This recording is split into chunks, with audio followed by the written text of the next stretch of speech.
فیضیاب ہو سکے۔ پرسوں بروز ہفتہ شام کو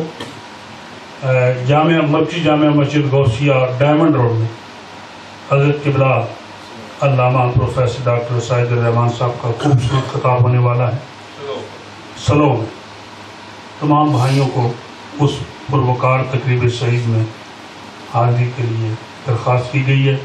میں امید کرتا ہوں کہ اس پاکیزہ محفل میں بھرپور طریقے سے آپ حضرات شامل ہوئے۔ اب میں بلا تاخیر آج کی اس پربہار اور پر رونق تقریب سعید جو ہماری خوش قسمتی ہے کہ گزشتہ کئی سالوں سے لٹن میں حضرت خواجہ خواجگان قبلہ مولانا پیر محمد یعقوب رحمۃ اللہ تعالی جنہیں اللہ تعالیٰ نے طریقت اور شریعت کے علوم سے نوازا تھا اور بغار شریف ایک دور و دراز بستی کے اندر بیٹھ کر علم و حکمت کے وہ فیض سے اس علاقے کو سرفراز فرمایا اور واحد وہ دربار تھا جہاں اس وقت کے تمام راولپنڈی سے وہ تقریباً 40 میل کے فاصلے پر ہے۔ راولپنڈی ضلع بھر کے ممتاز علماء کرام وہاں جا کر خطابات فرماتے اور حضرت قبلہ پیر صاحب سے فیض یاب ہوتے۔ نہ صرف خطابات فرماتے بلکہ آپ سے فیض یاب ہوتے۔ ان کے روحانی مشن کے نقیب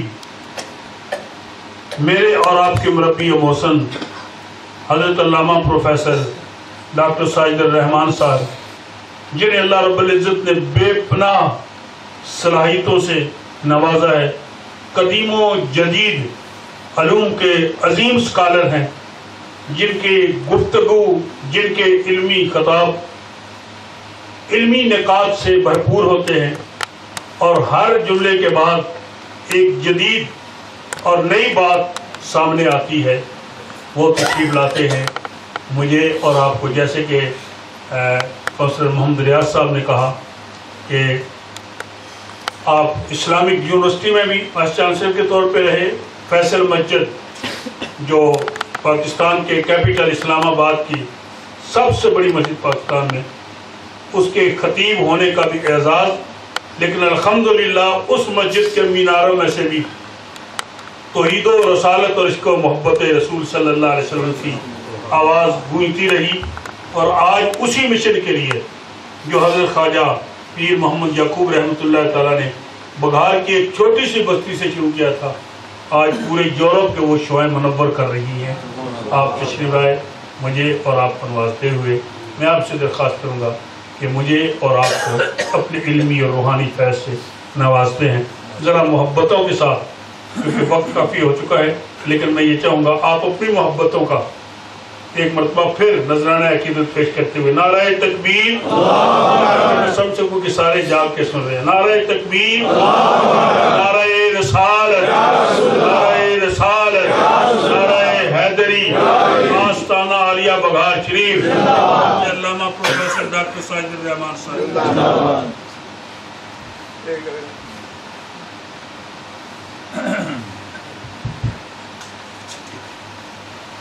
الحمدللہ رب العالمین والصلاة والسلام علی سید الانبیاء والمرسلین وعلی آلہ واصحابہ وازواجہ وذریتہ اجمعین،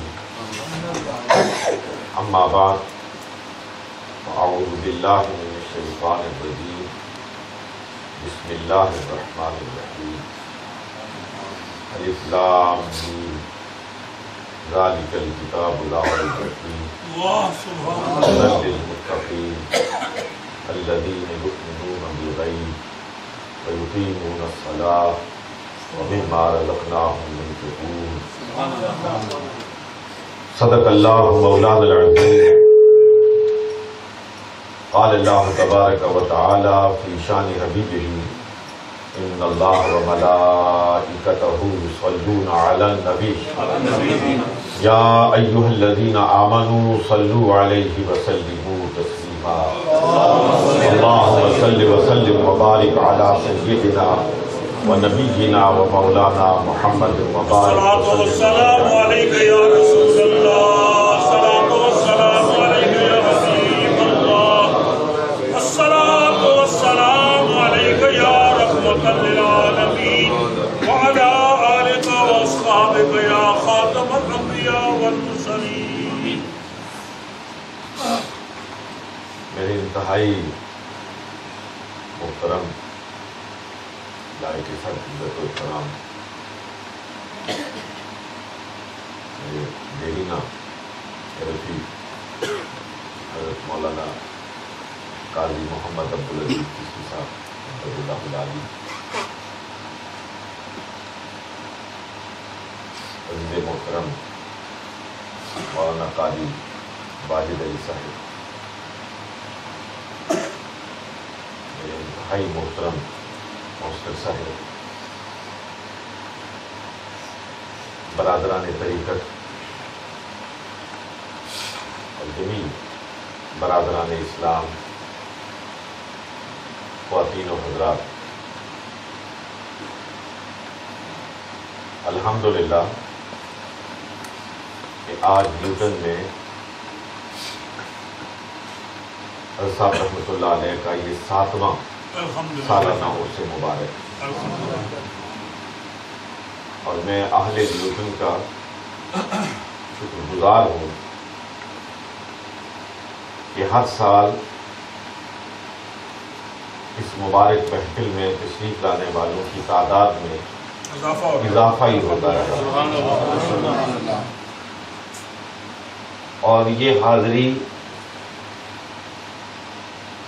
صرف اور صرف اللہ کی رضا کے لیے، اللہ کے رسول صلی اللہ علیہ وسلم کی رضا کے لیے ہے، اللہ جل مجدہ کے بندگان خاص کی خوشنودی کے لیے۔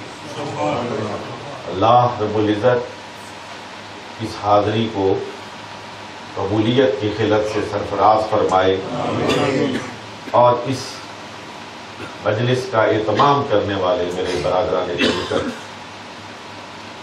حاجی نذیر صاحب، حاجی محمد بشیر صاحب کا پورا خاندان، جو میرے مخلصین کا خاندان، اور جس خاندان پر مجھے فخر ہے، یہ ان کا انتظام اور انصرام ہے، اللہ رب العالمین ان کے اس اخلاص کو قبول فرمائے اور توشہ آخرت بنائے۔ حضرات محترم، یہی بیٹھے ہوئے میں نے سوچا کہ میں آج اس مجلس میں آپ کی خدمت میں کیا گزارشات پیش کروں۔